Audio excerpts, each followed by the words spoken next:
Welcome to RidgeLife. I'm Tim, and today I have a special treat for you. Going to head down to Mississippi, visit our good friends Mike, Sid, and Frankie down there at 3 Mississippi, and we are going to check out Mike's garden. What a garden he has. He's had some crazy things happen down there. We're going to see what's going on there. We're also going to check out that awesome chicken coop they got going on. This thing is the Taj Mahal, the Fort Knox of chicken coops. But most importantly, most specially, we're going to help participate in his water baptism. That's right, Mr. Mike is getting baptized. I do have to apologize, guys. I filmed an intro with Mike and Sid, and I lost it. So you're not going to see Sid or Frankie in this video. Today, guys, it's all about the Mississippi boys. So you heard, or you probably haven't seen the video where we went over the natural spring. No. Down there in the garden plot. Oh, man. So the spot where we were going to put the garden, it's flooded all the time. See that green marshy down there? Oh, yeah. There's a natural spring coming right out the side of the hill and just flooding that area that we wanted to build a garden in. No way. So the reason I'm, several weeks late getting planted is because I said, all right, we're going to let that dry out for another 5 days before we till. Never dried out. And then finally I figured out that it was actually just kind of leaking out of the hillside and settling in that spot. Yeah. So we abandoned that and came up here and built these rows right next to the house. Wow. Some trash collecting out here. That is nice. This, I'll tell you, it took us about an hour, about 2 hours to build all these rows. It took about an hour to till it twice deep, and then we put the row builder on and made 2 passes on each row, opposite directions. So about an hour to till it and about an hour to build the rows after. And boy, I'll tell you, if you were trying to build these rows with a shovel, you'd be out here for a week. Oh yeah, you hand planted? And then we hand planted all that. Wow, look at this, guys. This is a beautiful view. So Beautiful. I still have some strawberries, some onions, and some potatoes down there. And I'm gonna leave them. But the area that's tarped out that I was gonna build up in rows and plant, I'm abandoning. So what Frankie and I did yesterday was we got these 3 rows planted. So this is 2 rows of tomatoes and 1 row of peppers. And every bit of these we started from seed. So those are all tomatoes? These are both of these rows are all tomatoes. Are you going to do cages on all of them, or? No, what I'm actually going to do, you see these flags right here? These flags are marking where my T-posts are going to go. So I'm going to run T-posts in at every spot where there's a flag. And then what I'll do is I'll take twine. When this tomato plant gets about this tall, I'll tie twine and I'll go around the outside of this tomato, around the other side of this tomato, around the other side of this tomato, and on down the line. And everywhere where there's a T-post, I'll tighten it off and keep going. And then when they get a little taller, do the same thing the opposite direction. Built-in trellis. And as they go up, and then everywhere where those lines crisscross around the tomato, it shouldn't cause any binding on the vine or anything.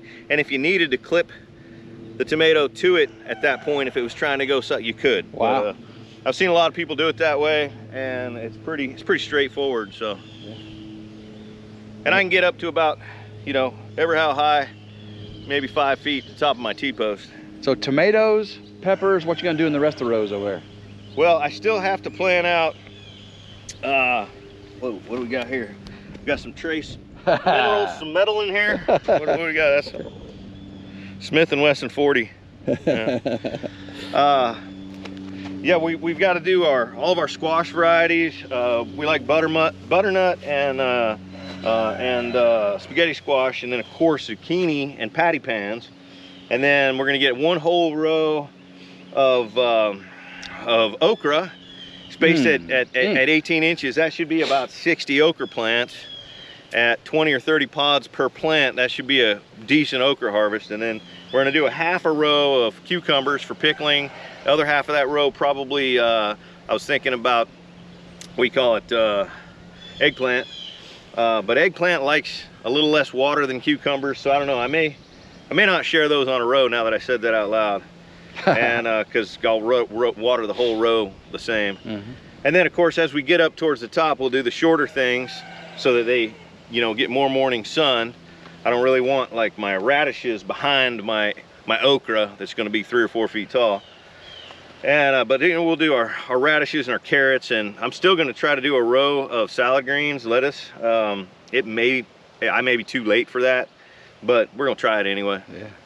Now, did you lime or fertilize any of this ahead of time, or? So I actually amended these as I planted, and then I'm coming back with a little bit of lime that's going to go on top and just leach down. Gotcha. The pH on these rows right now is only at about 5.2, which is way too low. So I will be dusting lime all the way down all these rows. I'd like to get it up to 6.5. We'll see if that's possible, but I built in, you know, had Frankie dig a post hole digger for every one of these plantings, and then we filled that with some compost and some nitrogen fertilizer and potassium, and then we're going to come back and top dress with the same again. And then of course after this season we'll top dress all these rows really heavily with a good organic mulch before we till them under, and then put some kind of a nitrogen fixing cover crop on them over the winter, and maybe get some turnip greens out of it or something. Maybe open it up and let the deer have access to it. Yeah. So where everybody was, you know, saying you need to have your garden close to your house, Mike, and here you go. You finally listened to them. Well, you know, it's funny when the spot that I had identified had to be abandoned. You know, I started looking for a couple of important things: as flat as possible, and as much morning sun as possible. This isn't flat, and this is not flat. Yeah, and really the sun, I guess as soon as it crosses these trees, but you don't have direct early morning, do you? I actually do, because the sun runs a little higher, so I get just this edge here. Gotcha. Gets a little morning shade from that big oak tree, but most of the garden gets full morning sun, and then of course, you know, it's going to get the heat of the afternoon sun too, which is, you know, going to be a struggle on some of the, you know, obviously I'm not going to be able to do any brassicas or anything like that. It's too late, but I can plant some of those in the fall. So yeah, it's late, but it's going in anyway. These are our normal farmer clothes, That's right? right. We're in our normal farmer clothes right now. I actually know we just came from church. This is the second time I've been to Mike and Sid's church, and it's been such a blessing. Today's sermon was on God's timing and planting, gardening. That's all God's timing, right? Isn't it? It's not man. You can't choose it. You know, hey, now is the time. No, God determines when to plant. And we had a wonderful service, and there's more special things happening today. Mr. Mike is getting baptized in the living waters here in Mississippi. We're doing water baptism for Mike today, so you gotta go make sure you check out 3 Mississippi. It's a blessing.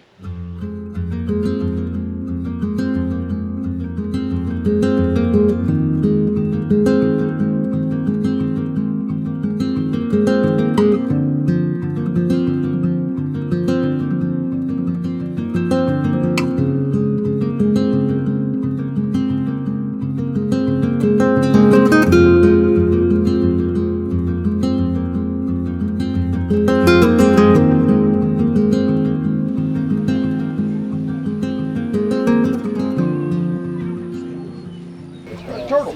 No, it's just a shell. It's just a shell. Woo! Woo, that is slick. I got my Crocs in 4-wheel drive. Careful, you gotta get your shoes on. Well, I don't want to be in that case. Oh, gotcha. Whoa. Very good. Wow. It's got a little colder, doesn't it? Wow, it's sloped right there like crazy. So you got a slope right here. Can I lock your foot lock? I'm just getting settled into the mud. Yeah, get settled in the mud. That's right. We're good. Actually, I'm pretty stable now. Settled into the mud. Just Twist your feet a little bit. Yeah, get your foot locked in there. I'm a little over ankle deep now. A little over ankle Yeah, deep. You're good then. You got your legs good? Yeah, I'm good.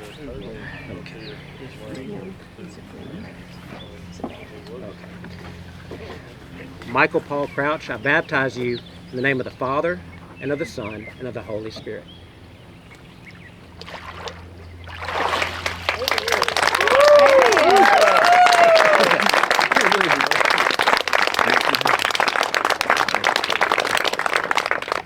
Michael, being a faithful disciple of Jesus Christ, being born again of water and the Spirit, may you walk with him for the rest of your days.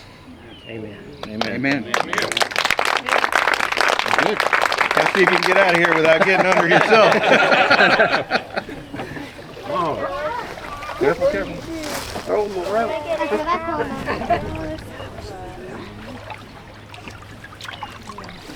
Watch that snake. Big turtle right there. Big turtle. It's just its shell. I picked it up. It's just its Okay. Wow, that is slick. You good? Just got back from church and of course the fellowship meal afterwards with a wonderful, wonderful family, and then of course the baptism. I was honored to be invited to participate, and Brother Brian had never done a pond or lake baptism before. It was slick. It was. I mean, we almost had a three-way baptism there.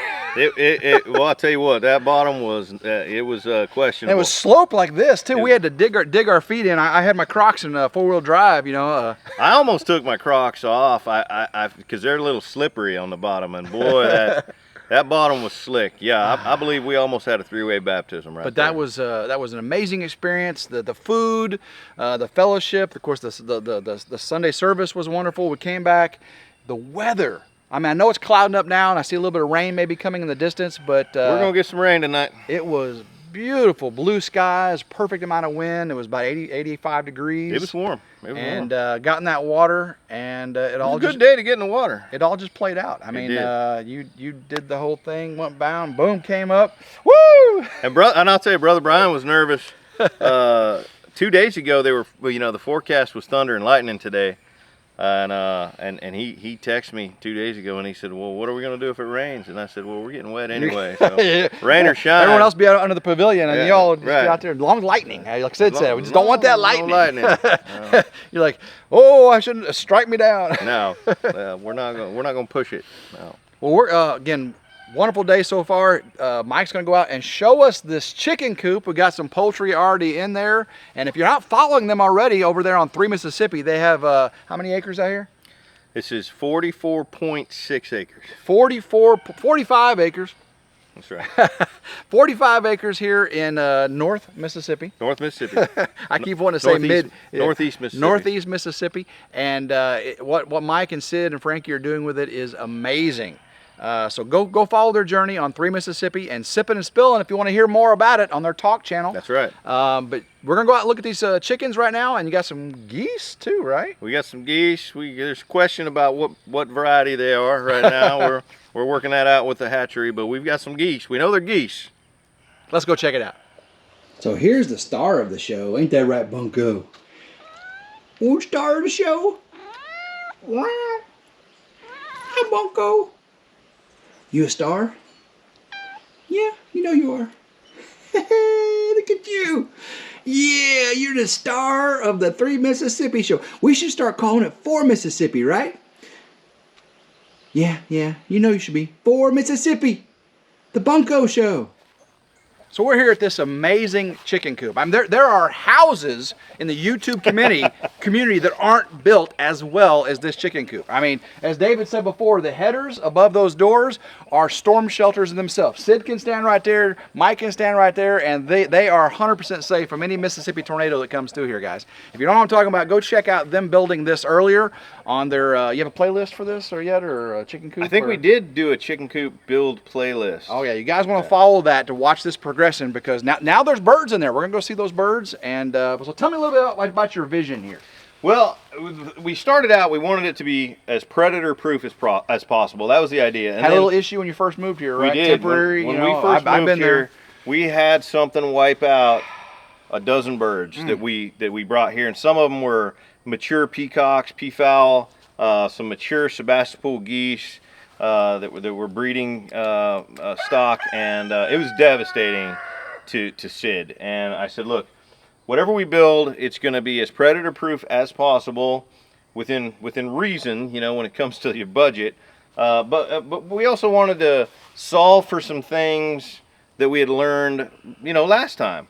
Some things that we didn't like about the coop, and some things that we wished we had done slightly different. So we just we sat down and hashed that out and said, okay, well, we want the we want a feed room built right onto it and a brooder built right onto it. So the coop really is only this 8-foot section here.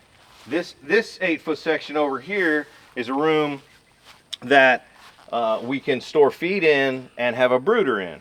So if I put 6-foot doors on the other side of that, so we can bring our feed right in with the pallet forks on the tractor. Nice. Set it right there. Nice. Right? I mean, look, work smarter, not harder. When you get yourself force multipliers, you got to figure out how to use them. Yep. So that tractor is a force multiplier that is definitely going to save my back and her back, and just make things, you know, easier to manage. Right? So, so the brooder is not done. The chicken coop actually is not done. I still have work to trim out and Sneak peek here, guys, spilling the beans. But we got it, the chicken coop side operational. Now, if you look right over here, this, I don't know if you can see on here, this metal gate right here, there's supposed to be a pair of metal gates right there. And I made an error in construction, was not able to hang the gate on the other side. So now I have to build a header to increase the height so I can get the hinges on. Got you. And so there's going to be double gates right there. For now, I threw a piece of T111 up to close in the one side where the other gate's going to be. That's temporary, but that's part of the predator proofing to keep. And you know, you see that I poured concrete underneath where the gates are to keep something from digging under. So smart, yeah. Drove steel down into the ground along the perimeter.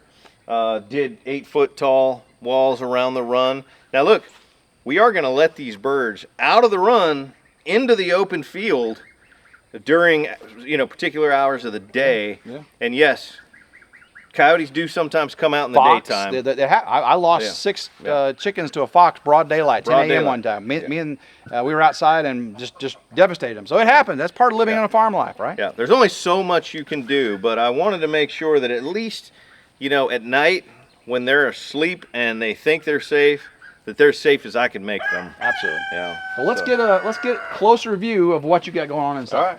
All right. All right. This is the chicken coop. This is the chicken coop right here. Woo! I still have a door to build over there, and we picked up some nesting boxes. This is the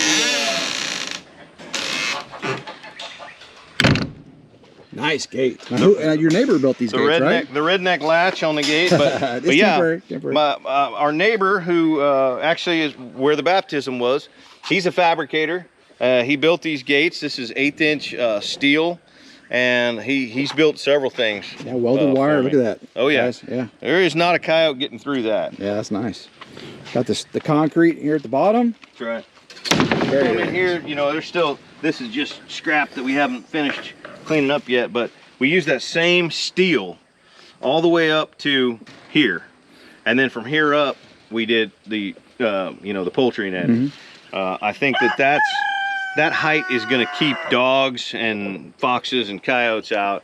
Yes, possums and raccoons are going to be able to climb this and get in, but if we can keep them out of the coop with the automatic doors, then, you know, again, we're doing the best we can do to protect them without spending the entire family budget on just some chicken. Yeah, that's a mistake a lot of people make, is thinking chicken wire is to protect chickens. Chicken wire is to keep chickens in. That's right. That's why this welded wire is here at the bottom. Dogs and fox and coyote and, you know, raccoon, that, you know, this is easy prey for them. Now, yeah, you know, they start climbing, but I think this setup is like almost perfect. So now this right here is going to be 2 more of those gates. So this is temporarily. Ooh. Uh-oh. Ooh, I need to get some staples on that. Glad we come over and look at that. This is, I need to build a header up here, and then I've got I have 2 more gates that are going to go here. So you're going to be able to drive the tractor straight through here and be able to clean out in here, or the side-by-side, or whatnot. Your chickens have one of the best views I've ever seen. That's a beautiful view, I'll tell you. Your chickens have got it going on now. That is a beautiful view for sure. It needs mowed too. It needs bush hog.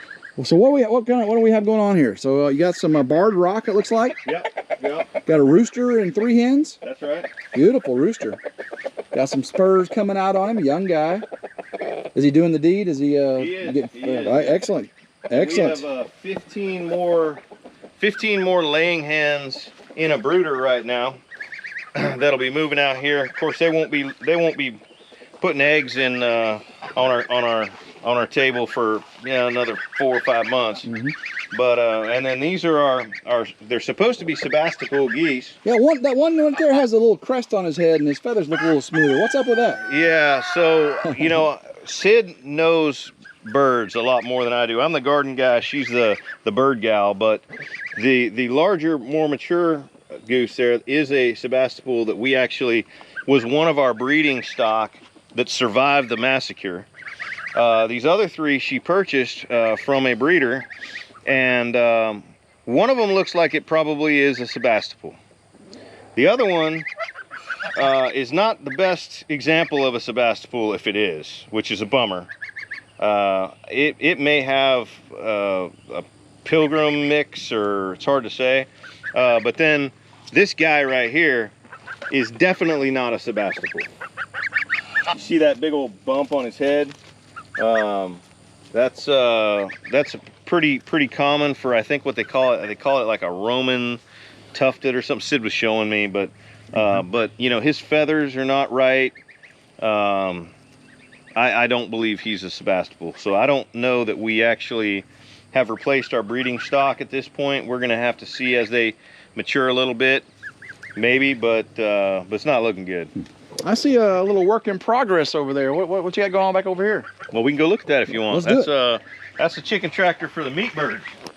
We'll probably try to finish it tomorrow or the next day, but we just got the frame put together and got these hog panels in here, but we're gonna, of course, frame up in the front, put a door here.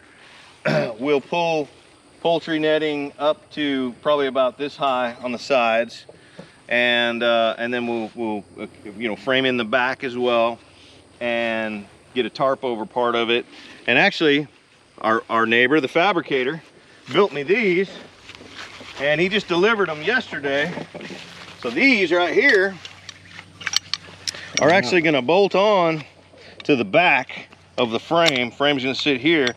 So as you lift the front just a little bit, these are engaged with the ground. So you just lift the front a little bit and drag it. I might even make it so you can lift the front and put it onto I might make a little thing that sits on the hitch of the Polaris. Oh yeah.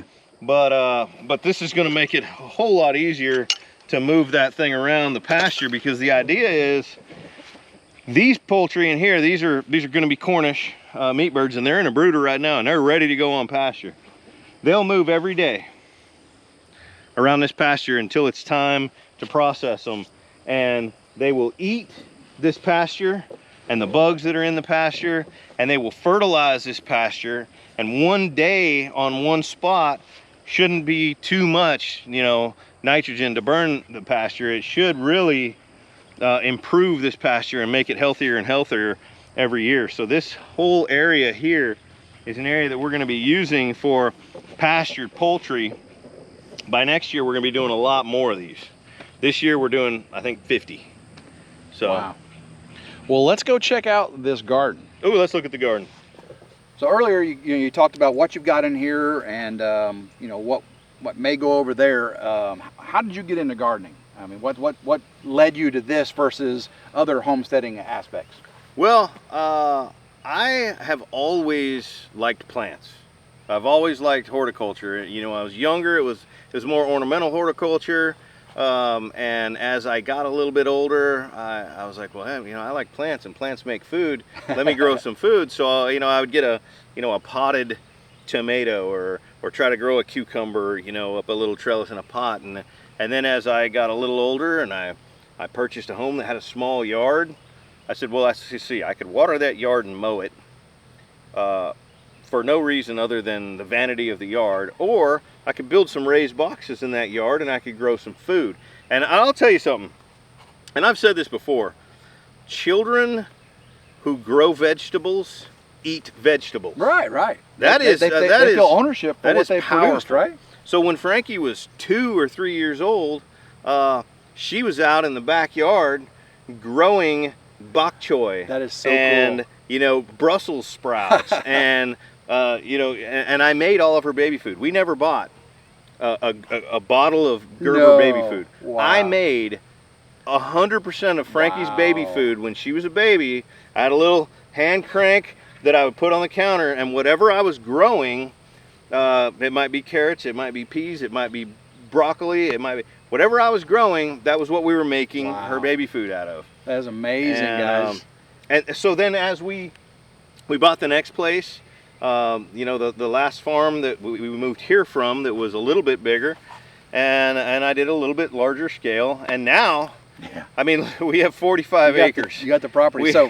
So the original garden down there, strawberries and all that, you got the natural spring issue. Right. You decided to move this up here. You know, this is looking wonderful. You told us what's going on here. What do you see 2, 3, 4 years down the line as far as your garden vision for 3 Mississippi property? Man, that's a tough one. See, the farm has to also be profitable. Okay. You're not just doing this for fun. So we're not just doing this for fun, and we're not just doing this to feed ourselves. You know, people are like, why are you growing, you know, 150 tomato plants? Well, look, tomatoes are really popular in farmers markets. There are several farmers markets near us that we can get to, you know, and on different days of the week. So the goal is that this farm has to become profitable at some point. Now, we are going to be doing livestock. We are trying to figure out how we're going to share this land with garden and livestock, and where that's going to happen.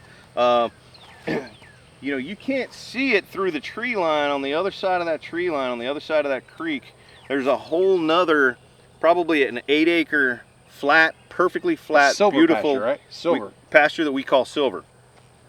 There's all kinds of options over there, whether it be livestock, whether it be more raised bed gardening.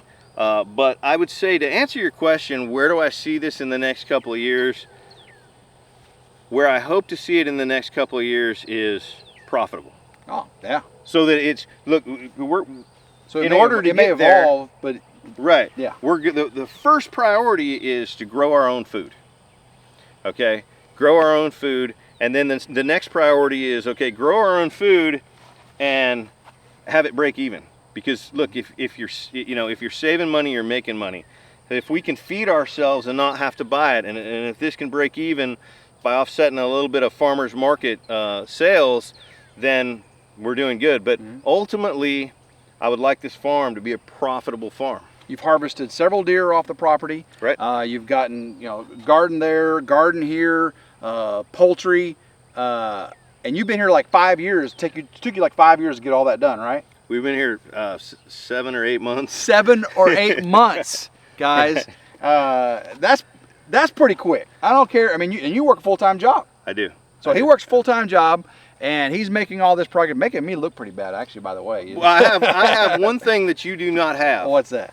And that is a teenager that lives at home with me. Oh, that's right. Yeah. And she is a hard worker. Frankie is a hard worker. Yeah. She's actually an employee, right? She's an employee. Yeah. A great episode. If you go check out 3 Mississippi on that whole allowance versus job thing, what you're teaching your kids. I love that. That's a great episode. We don't give her an allowance. We don't, and she doesn't get paid for doing her chores that she should be doing, for cleaning her room, for helping mom do the dishes, for taking care of the dogs and the cats, and those are her chores, taking out the trash, and we don't give her an allowance for that.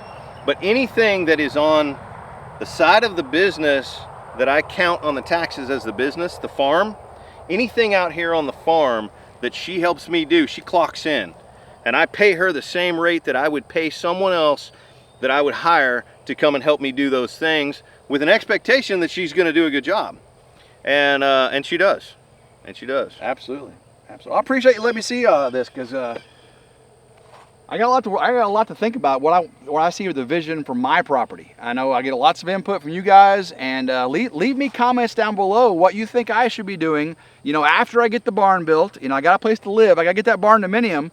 But what should I be doing on RidgeLife? Would you like to see gardening? Would you like to see geese? I hadn't really thought about geese. Maybe ducks. You going to do ducks? Oh, we were doing Muscovy ducks before we moved here, And have you eaten Muscovy duck? I've not. It is outstanding. Is it? So Oh, wow. we will very likely be doing ducks again. We will be doing quail. We will be doing rabbits.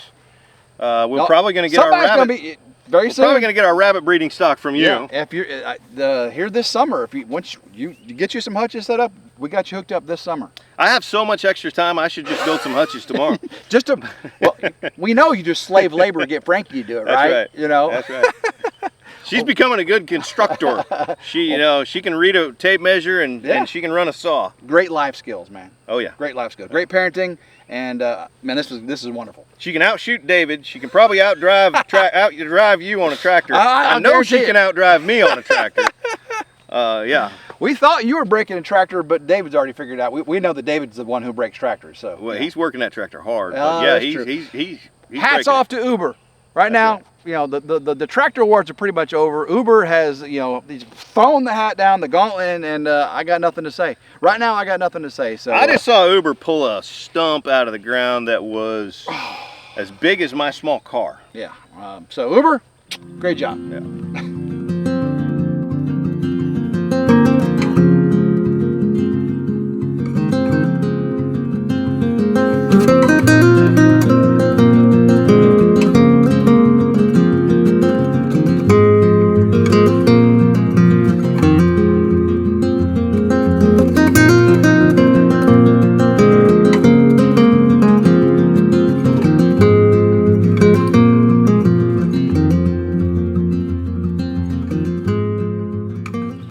Well, Mike, man, what an amazing day today. I've said this like 19 times. It was just an honor to be invited down here to share this personal event you had with the baptism. The fellowship with the family, doing a live stream. We did a live stream on RidgeLife Lessons, Bible talk with 3 Mississippi, and sharing your testimony. That's tough, guys. I don't know if you've ever done that before, but sharing your and these guys, they did it with open arms, and I appreciate it so much. Sid had to leave. Sid and Frankie went off to a youth group at church. Youth group at church. So she's not here to say goodbye. I already said my goodbyes to her, and she said to tell you all happy Sunday, and she loves you all. And don't forget to check out 3 Mississippi. So, Mike, anything you want to say for the RidgeLife family and crew? I would say go RidgeLife. I'm good at putting you on the spot. Thank you, brother. Man, I appreciate it. Oh, it's been great. So go RidgeLife.